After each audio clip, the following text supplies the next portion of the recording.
Assalamualaikum warahmatullahi wabarakatuh. Perkenalkan, kami dari kelompok 10 yang beranggotakan saya sendiri, Mutiara Maharani selaku moderator sekaligus pemateri, dan dua rekan saya. Yang pertama ada Bella Afifa Putri dan yang kedua ada Dorcas Dengi Walu. Apa itu pasar?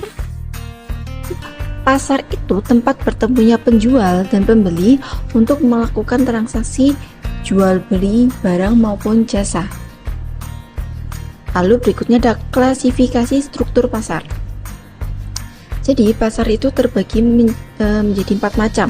Yang pertama ada pasar persaingan sempurna, yang kedua ada pasar monopoli, dan yang ketiga ada persaingan monopolistik, dan yang terakhir ada pasar oligopoli yang akan kami bahas satu persatu di presentasi kami kali ini. Yang pertama, faktor penentu struktur pasar. Yang pertama karena pengaruh karakteristik produk. Karakteristik fisik suatu produk itu juga bisa mempengaruhi struktur persaingan dari pasar produk tersebut. Misalnya, rendahnya perbandingan antara biaya distribusi dengan biaya total biasanya cenderung untuk meningkatkan tingkat persaingan. Karena dengan biaya distribusi yang rendah, maka jangkauan wilayah yang dapat dicapai oleh setiap produsen akan semakin luas. Sementara itu, untuk produk-produk yang cepat rusak, biasanya tingkat persaingannya rendah. Yang kedua, pengaruh fungsi produk. Pengaruh ini merupakan faktor penentu struktur pasar yang paling fundamental. Industri yang fungsi produksinya menunjukkan keadaan increasing returns to scale yang outputnya relatif besar dibandingkan dengan permintaan totalnya, biasanya jumlah produsennya yang lebih sedikit, sehingga tingkat persaingannya lebih ringan daripada industri yang fungsi produksinya bersifat konstan atau decreasing returns to scale. Berikutnya ada pengaruh konsumen. Tingkat persaingan di pasar dipengaruhi oleh para pembeli dan penjual. Jika hanya ada sedikit pembeli, maka tingkat persaingan akan lebih rendah daripada jika pembelinya banyak. Keadaan tersebut didefinisikan sebagai monopsoni atau hanya ada satu pembeli, atau oligopsoni, ada sedikit pembeli. Pasar persaingan sempurna. Pasar persaingan sempurna adalah struktur pasar yang dicirikan oleh jumlah pembeli dan penjual yang sangat banyak. Struktur pasar persaingan sempurna akan terjadi jika para produsen secara individual di pasar tidak bisa mempengaruhi harga. Jadi para produsen tersebut bertindak hanya sebagai penerima harga atau price taker. Lalu ketidakmampuan produsen mempengaruhi harga tersebut itu karena yang pertama, karena pembeli dan penjual banyak. Karena pembeli dan penjual banyak, maka produsen tidak bisa menentukan harga sendiri.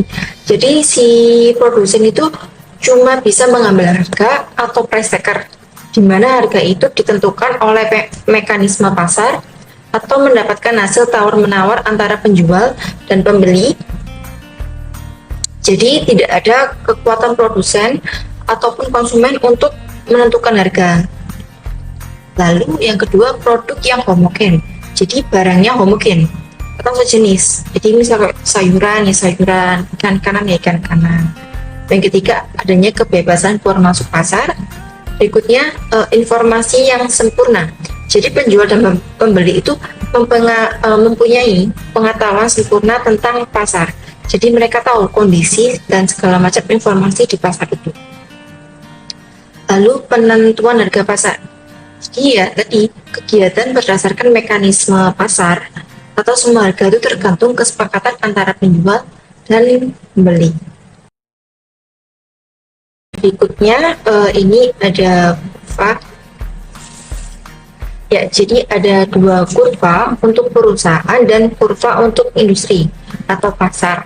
Yang mana industri itu adalah gabungan dari banyak perusahaan atau produsennya. Untuk kurva perusahaan, lihat di sini Q itu adalah quantity dan di sini P price itu adalah harga. Lalu yang tengah itu adalah kurva demand-nya.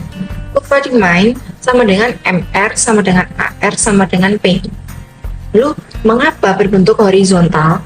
Ya, karena dia sebagai price taker. Jadi harganya tetap walaupun perusahaan itu menjual barang dengan banyak ataupun sedikit.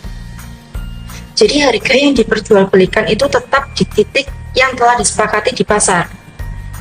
Itu alasannya kenapa kurva itu berbentuk horizontal atau lurus. Lalu yang itu adalah kurva MC. Yang mana kurva MC itu adalah kurva marginal cost dari perusahaan tersebut. Sehingga titik itu adalah titik keseimbangan PPS untuk suatu perusahaan. Lalu berbeda dengan kurva untuk pasar, yang mana pasar itu adalah gabungan dari banyak perusahaan. Untuk kurva demand-nya yang di perusahaan itu kan horizontal. Tapi kalau untuk kurva pasar, karena gabungan dari perusahaan, demand-nya itu berbentuk slope-nya itu negatif. Jadi menurun dari kiri atas ke kanan bawah. Mengapa? Karena apabila pada pasar dari masing-masing perusahaan itu mengurangi produksi suatu barang atau jasa, maka yang terjadi harganya akan meningkat, dan sebaliknya ketika masing-masing perusahaan, jadi kumpulan perusahaan atau produsen itu meningkat produksi, maka harganya akan turun. Ini adalah kurva supply, atau kita juga bisa menyebutnya ini kurva MC, jadi sama aja. Karena kurva supply atau kurva penawaran yang dimiliki oleh pasar persaingan sempurna merupakan kurva MC yang memotong AVJ di titik minimum. Sehingga berpotongan inilah yang menghasilkan Ki bintang, atau bisa juga disebut dengan Ki equilibrium. Ya, Ki keseimbangan. Apa itu Ki bintang itu? Jadi Ki bintang itu adalah jumlah barang yang diperjualbelikan di pasar dan itu tidak dalam kondisi keseimbangan. Jadi Ki bintang itu adalah Ki D, jumlah yang diminta oleh konsumen itu sama dengan jumlah yang dijual. Jadi tidak ada sisanya. Jadi sama. Yang dijual dan yang dibeli oleh konsumen selain Ki bintang, dari perpotongan kurva demand dan supply akan menghasilkan P bintang atau P equilibrium. Apa sih P equilibrium itu? Jadi P equilibrium itu adalah harga yang disepakati oleh penjual dan pembeli pada pasar persaingan sempurna. Jadi itu adalah penggambaran atau ilustrasi dari kurva untuk perusahaan serta kurva untuk pasar di kasus PPS, pasar persaingan sempurna. Pada jangka panjang, perusahaan yang tergabung dalam PPS itu hanya mendapatkan laba normal atau laba nol. Artinya laba normal itu ya untung ya tidak rugi gitu. Lalu laba normal itu yang didapatkan perusahaan yang tergabung dalam PPS. Tapi untuk jangka pendek ada 3 kemungkinan perusahaan. Bisa labanya positif, alias mendapatkan keuntungan. Bisa juga labanya normal, telah banyak nol. Bisa juga labanya negatif atau disebut dengan rugi. Jadi perusahaan memasuki pasar di mana pesaingnya itu masih sedikit, otomatis pilihan dari konsumen itu tidak banyak, maka produsen tersebut bisa mendapatkan laba yang positif. Lalu mereka tidak ada hambatan untuk masuk ke pasar di PPS. Otomatis satu produsen memiliki kemungkinan mendapatkan laba yang positif banyak produsen lain yang tertarik. Jadi kan tadi mendapatkan laba yang positif. Jadi banyak produsen lain yang tertarik untuk bergabung menjual produk yang sama. Akibatnya mereka masuk pasar ketika ada hambatan tuh. Jadi ini masuk pasar gampang kan menjadi pesaing awalnya. Satu produsen itu mendapatkan laba yang positif karena semakin banyak produsen lain yang masuk dan ikut bergabung menjual produk yang sama. Akibatnya itu pilihan konsumen makin banyak saing. Jadi laba positif mungkin turun sampai ke laba normal, dan ada kemungkinan mendapatkan laba negatif atau rugi karena semakin banyak saing. Jadi untuk merebut hati pesaing tuh, untuk merebut hati si konsumen, maka pesaing-pesaing ini harus menurunkan harga. Jadi harga terlalu murah, mereka bisa rugi karena rugi akan kembali ke situs awalnya. Karena merasa rugi, mereka keluar dari pasar. Merasa nggak untung lagi nih, menjual produk yang sama, jadi mereka keluarlah dari pasar. Karena sudah merugikan, mereka keluar pasar, akhirnya sedikit demi sedikit pesaingnya mulai hilang. Di pasar kembali lagi hanya mungkin tersisa beberapa produsen saja. Labanya kembali lagi positif karena ada pesaing seperti itu. Jadi itu adalah siklus dari PPS yang menyebabkan ketika jangka pendek bisa mendapatkan laba positif normal atau negatif, tapi dalam jangka panjang mereka hanya akan mendapatkan laba normal atau labanya nol, untung dan tidak rugi. Lalu slide selanjutnya itu adalah pasar monopoli yang akan dijelaskan oleh rekan saya Bella Afifa Putri. Berikutnya adalah pasar monopoli. Pasar monopoli adalah struktur pasar yang dicirikan oleh seorang produsen tunggal. Struktur pasar monopoli merupakan kebalikan dari pasar persaingan sempurna. Pasar monopoli terjadi jika suatu perusahaan bertindak sebagai penjual tunggal dari suatu barang yang tidak mempunyai substitut. Dengan kata lain, perusahaan tunggal tersebut sekaligus pula merupakan industrinya. Ini adalah faktor-faktor yang mempengaruhi pasar monopoli. Yang pertama adalah keputusan penetapan harga output. Keputusan penetapan harga pada pasar monopoli didasarkan pada beberapa pertimbangan, yaitu permintaan pasar, biaya produksi, keuntungan yang diharapkan, pertimbangan hukum dan regulasi, serta reaksi konsumen dan pesaing potensial. Yang kedua adalah keseimbangan jangka panjang. Dalam jangka panjang, pasar monopoli mencapai keseimbangan di mana perusahaan monopolis dapat memaksimalkan keuntungan mereka. Keseimbangan jangka panjang ini terjadi ketika perusahaan monopolis beroperasi pada tingkat produksi dan harga yang menghasilkan keuntungan maksimum. Yang terakhir adalah peraturan monopoli. Dalam banyak jurisdiksi, pemerintah mengatur perilaku perusahaan monopoli melalui undang-undang dan peraturan antitrust untuk mencegah penyalahgunaan kekuasaan pasar dan melindungi kepentingan konsumen. Tujuan utama dari peraturan monopoli adalah untuk mendorong persaingan yang sehat dan melindungi kesejahteraan konsumen. Faktor penghalang masuk pasar. Faktor yang mencegah perusahaan lain untuk memasuki pasar dinamakan dengan faktor penghalang atau entry barriers. Faktor penghalang yang sering dibicarakan para ekonom adalah yang pertama hak paten dan hak monopoli. Ketika hak paten dan hak monopoli berinteraksi, dapat terjadi situasi di mana perusahaan dengan hak paten yang kuat mengamankan hak monopoli dalam pasar mereka. Hal ini dapat menghambat pesaing untuk memasuki pasar dan menciptakan lingkungan yang sedikit atau tanpa pesaing yang signifikan. Meskipun hak paten sendiri adalah alat perlindungan hukum yang sah untuk mendorong inovasi, keberadaannya dalam kombinasi dengan hak monopoli dapat menimbulkan risiko penyalahgunaan kekuasaan dan dampak negatif pada persaingan pasar. Yang kedua adalah skala produksi yang ekonomis. Dalam konteks skala produksi yang ekonomis, pada pasar monopoli, penting untuk diingat bahwa perusahaan monopoli memiliki kemampuan untuk menetapkan harga yang lebih tinggi daripada biaya produksi rata-rata mereka.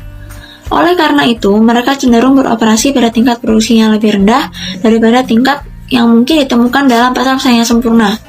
Ini berarti bahwa skala produksi yang ekonomis pada pasar monopoli mungkin tidak mencapai tingkat yang menghasilkan efisiensi yang sama seperti dalam pasar persaingan sempurna. Yang terakhir adalah penguasaan SDM. Pada umumnya, penguasaan sumber daya manusia dalam pasar monopoli memungkinkan perusahaan monopoli untuk memanfaatkan kekuatan mereka dan mengendalikan aspek-aspek yang berkaitan dengan tenaga kerja. Namun penting untuk diingat bahwa pemerintah seringkali memiliki peran dalam mengatur kondisi kerja dan perlindungan pekerja melalui hukum ketenagakerjaan dan regulasi yang berlaku. Hal ini bertujuan untuk melindungi hak pekerja, memastikan kesetaraan, dan mencegah penyalahgunaan kekuasaan oleh perusahaan monopoli. Diskriminasi harga. Penggolongan diskriminasi harga tergantung pada derajat diskriminasinya. Derajat diskriminasi dibagi menjadi 3 menurut A.C. Pigou dalam bukunya yang berjudul dengan The Economics of Welfare. Diskriminasi tingkat 3. Diskriminasi harga derajat 3 ini dikenal juga sebagai diskriminasi harga geografis.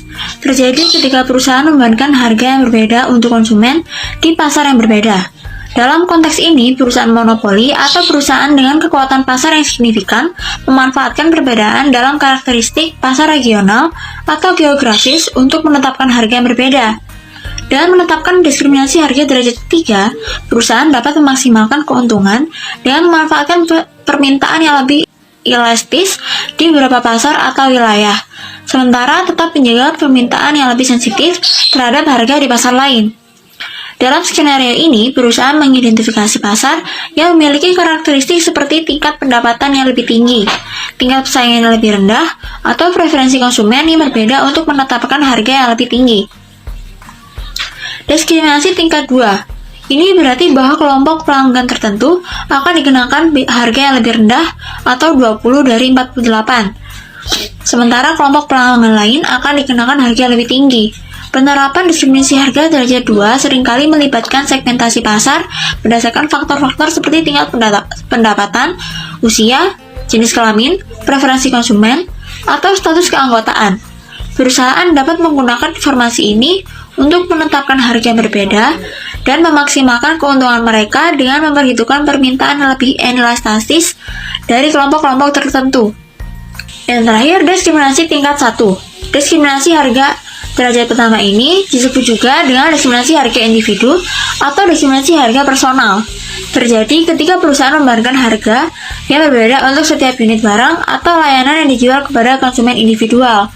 Dalam konteks ini, perusahaan memanfaatkan informasi yang spesifik tentang preferensi, kebutuhan, atau keadaan finansial konsumen untuk menetapkan harga yang unik bagi setiap transaksi.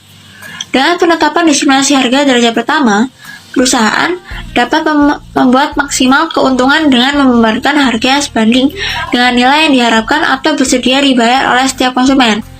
Dalam skenario ini, perusahaan memanfaatkan pengetahuan mendalam tentang preferensi konsumen, tingkat persaingan, atau informasi lain yang relevan untuk menetapkan harga yang sesuai. Tujuan dan manfaat diskriminasi harga. Diskriminasi harga memungkinkan monopolis untuk memperoleh penerimaan atau revenue yang lebih bagus daripada yang dapat diperolehnya jika hanya menggunakan harga tunggal. Tambahan penerimaan tersebut dapat digunakan untuk memperbaiki pelayanan bagi konsumen. Selain itu, diskriminasi harga tersebut juga dapat meningkatkan laba yang diperoleh perusahaan monopolis tersebut. Syarat efektivitas diskriminasi harga. Diskriminasi harga derajat pertama dan kedua memerlukan informasi tentang ukuran permintaan individual, sedangkan diskriminasi harga ketiga memerlukan informasi tentang elastisitas permintaan yang berbeda-beda dari konsumen. Pasar persaingan monopolistik. Pasar persaingan monopolistik adalah struktur pasar yang sangat mirip dengan pasar persaingan sempurna. Namun demikian, ada sedikit perbedaan di antara keduanya. Karena dalam persaingan monopolistik ini, konsumen mengetahui perbedaan-perbedaan dari produk yang dihasilkan oleh perusahaan-perusahaan yang berbeda.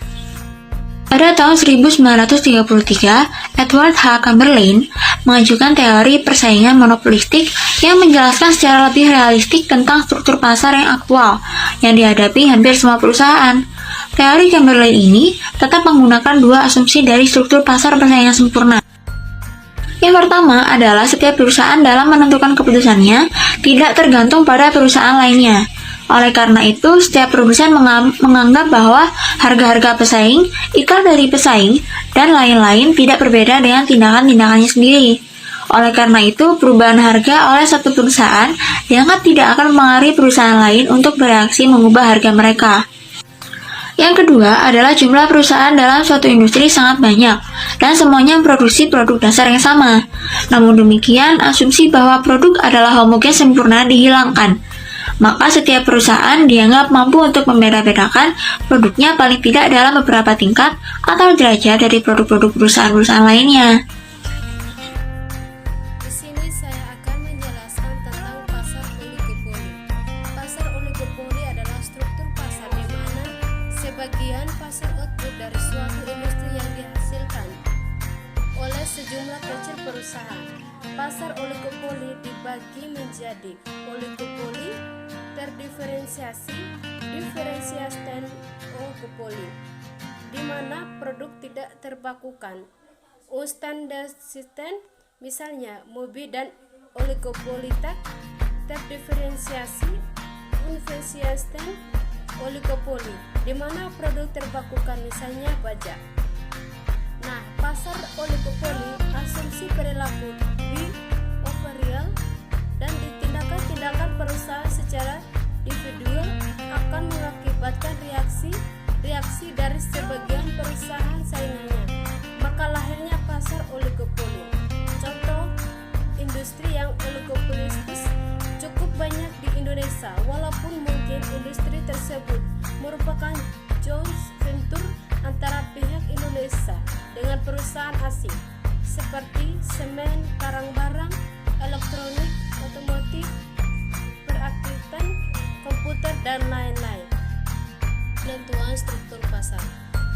Untuk merancang dan melaksanakan produksi, penentuan harga dan strategi-strategi promosi yang efektif, suatu perusahaan harus bisa mengetahui keadaan pasarnya dan karakteristik struktur pasar tersebut untuk melakukan hal tersebut.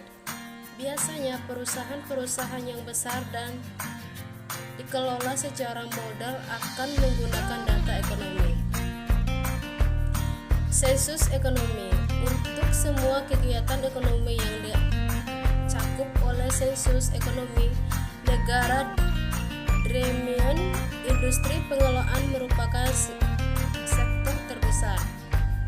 Sensus industri ini menyajikan informasi yang mencakup hampir semua aspek yang bisa diukur tentang kegiatan industri, seperti tenaga kerja, jam kerja, harga produksi, investasi, biaya input, mesin-mesin dan peralatan lainnya, bahan baku, upah pekerja, dan lain-lain. Konsentrasi pasar. Biasanya, industri-industri terletak pada keadaan antara persaingan sempurna dan monopoli. Untuk mengetahui di mana letak suatu industri, kita harus memperhatikan tidak hanya jumlah persaing yang ada, tetapi juga harus ukuran relatif mereka, pangsa pasar relatif dan dari perusahaan pemimpin dalam pasar monopoli dan oligopoli cenderung untuk lebih besar daripada dalam pasar persaingan monopolistik dan persaingan sempurna. Berikut adalah video pendukung dari kelompok kami.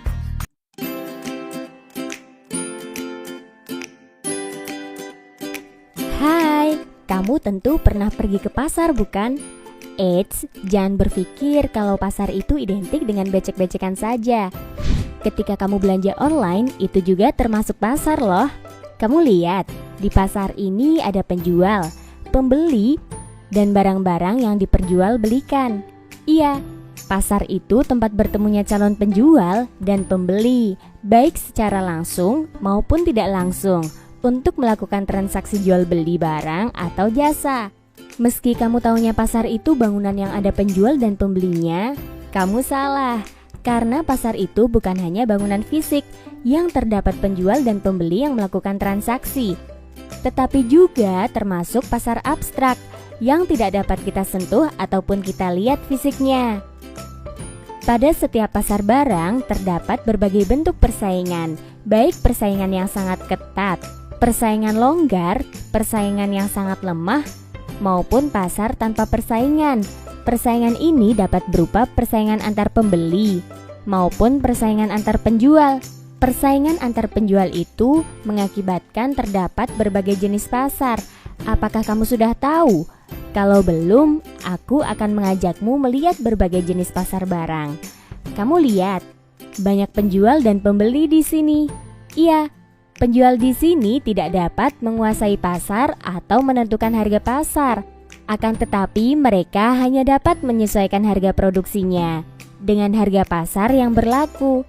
Sebaliknya, jumlah pembelian seorang konsumen sangat kecil apabila dibandingkan dengan jumlah pembelian pasar seluruhnya. Nah, sebagai konsekuensi, harga di pasar ini ditentukan oleh permintaan dan penawaran. Ciri-ciri pasar seperti ini disebut dengan pasar persaingan sempurna. Pasar ini menjadi struktur pasar yang paling ideal karena mampu menjamin terwujudnya efisiensi pasar.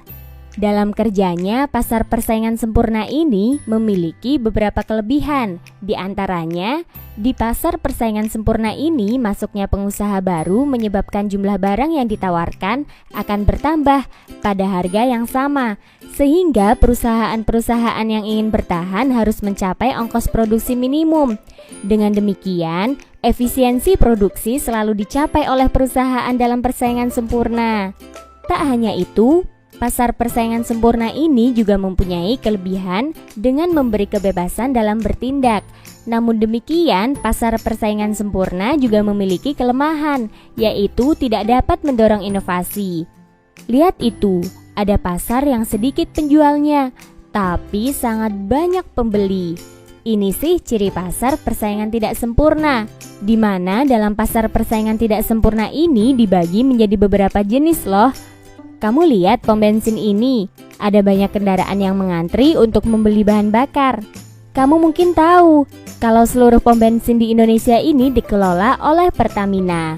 Ternyata Pertamina itu juga termasuk pasar loh. Pertamina termasuk pasar monopoli. Sesuai namanya, pasar ini hanya terdapat satu perusahaan yang menguasai seluruh penawarannya. Perusahaan monopoli menghasilkan produk yang tidak diproduksi oleh perusahaan lain. Selain Pertamina, ada PLN dan PT KAI. Itu juga termasuk pasar monopoli loh. Kita geser yuk ke perusahaan air mineral itu.